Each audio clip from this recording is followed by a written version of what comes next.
name's Dorothy McGee. This is the woman who championed this legislation.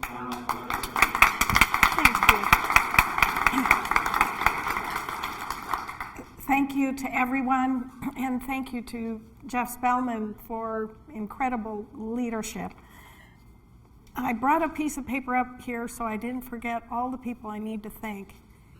If any of you have any doubt that effective, organized, responsible neighborhood and community engagement and advocacy works, look no further than Senate Bill 1535. It started 2 years ago when I met with a group of very frustrated neighbors who were outside my district, along with some neighbors who are a part of the western edge of my district, and they said, we're really having problems, and it seems like those problems are getting worse, and seem to be emanating from the CMS methadone clinic. So as a state legislator, I can convene, and I did so. I called groups together.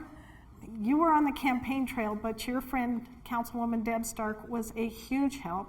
I convened state officials, access, and neighborhood leaders, businesses, community members, police, fire. Everybody came to those initial task force meetings, and we began the process of breaking down the silos. What maybe was working for the patients at CMS was not working for the neighborhood. How do we set a balance that protects vulnerable patients, ensures that they are safe, secure, and well cared for, and how do we do the same for the neighborhoods and the businesses adjacent to these outpatient treatment clinics? And that is the gist of SB 1535. SB 1535 has a pretty big hammer. If these community standards, which are actually adopted from federal guidelines, are not adhered to, access can deny payment. So it's a pretty big hammer. At the same time, it lays out very clear steps for what community engagement should look like. The law takes effect August 27th, and Access is going to be presenting us tomorrow with the proposed standards of community engagement. To Councilwoman Guardado's earlier point, the neighborhoods need to have a say. These are our friends, these are our neighbors, these are our family members who are receiving treatment here, and we want them to be safe, and we want them to come back to their homes and have the neighborhood intact.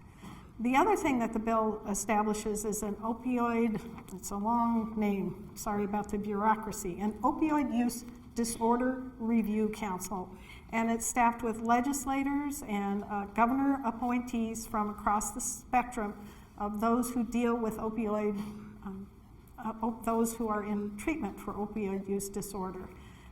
Access officials and the police and parents of those individuals.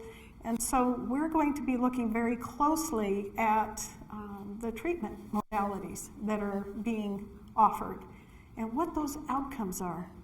There are hundreds of millions of dollars flowing into the state and into many states because of the opioid crisis that is impacting our entire nation.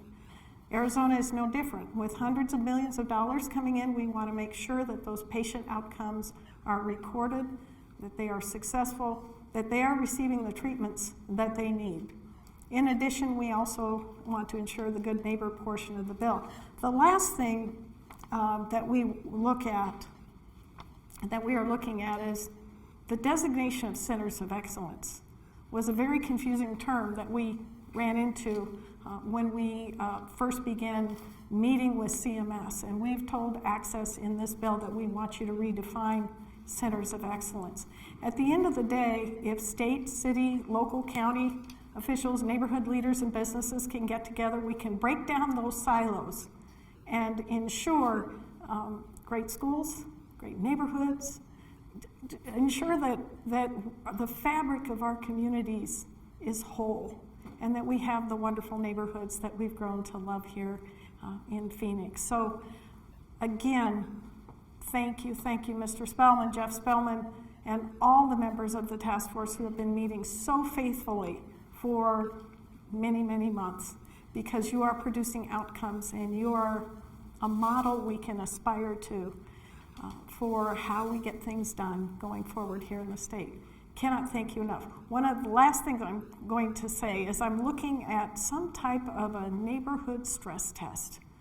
We have many licensed facilities that are operating within neighborhoods, and perhaps we need to take a look at how that is divided out. I mean, perhaps we need to be looking at how many Airbnbs, how many sober living homes, how many groups, because we want to ensure that the neighborhood fabric is strong and whole.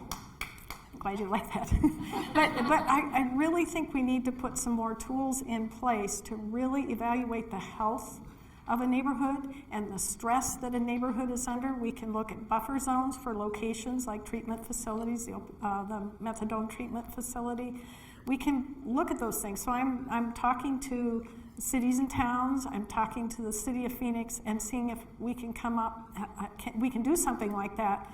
Already it would appear the legislation that we passed better regulating Airbnbs, while may be effective in shutting down party houses, is not solving the problem as relates to affordable housing, which is another big piece of the puzzle. So it's an honor to serve and represent you. I cannot thank you enough for your engagement and your involvement. I'm going to turn it back over to Jeff.